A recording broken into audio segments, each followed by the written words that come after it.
Pour cette expérience, il faut disposer d'un récipient d'assez grande capacité, si possible transparent, et percé d'un trou sur la paroi verticale au voisinage de son fond. Plaçons ce récipient sur un support et envoyons sur lui un faisceau laser horizontal dirigé de façon à pouvoir ressortir par le trou. Après avoir bouché le trou, on remplit le récipient avec de l'eau additionnée de colorant.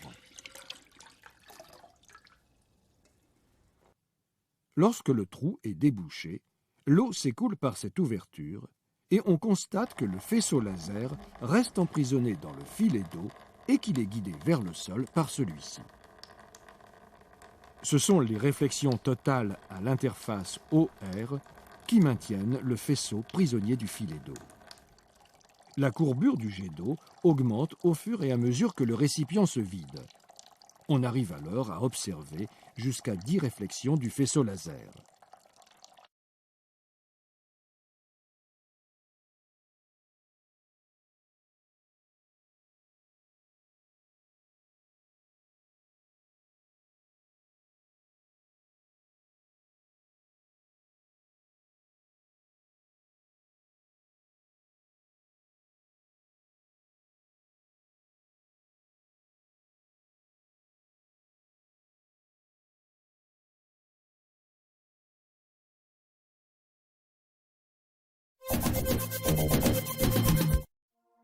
Internet, téléphone ou encore télévision, nos télécommunications circulent à la vitesse de la lumière d'un continent à l'autre.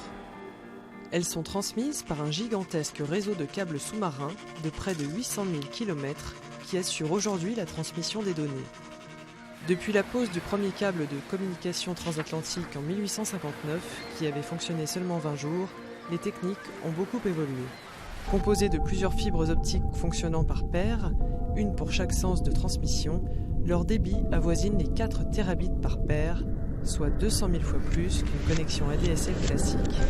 Une gaine, composée de divers matériaux métalliques et plastiques, permet au câble d'être à la fois solide, résistant et flexible, étanche et conducteur d'électricité. Le courant électrique permet au répéteur, disposé tous les 100 km, de retraiter et réémettre le signal qui se dégrade après une certaine distance. Des bateaux, appelés câbliers, sont spécialisés dans l'installation et la réparation des câbles. Après un choix judicieux de tracé et une étude des fonds marins, les câbles, entièrement préparés à terre, sont déposés à même le fond marin. Près des côtes, ils sont soit protégés, soit enterrés pour éviter qu'ils ne soient dégradés, notamment par les filets de pêche. Avec l'essor d'Internet, ces câbles sont devenus un enjeu économique et stratégique considérable.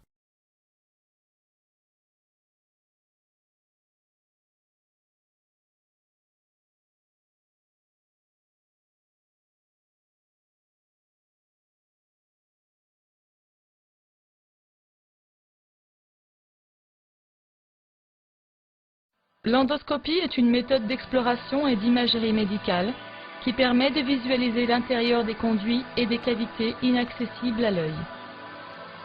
L'endoscope est composé d'un tube optique muni d'un système d'éclairage. Il est couplé à une caméra vidéo qui permet de retransmettre l'image sur un écran. L'endoscopie peut être utilisée soit pour le diagnostic, soit pour traiter une maladie en endoscopie opératoire.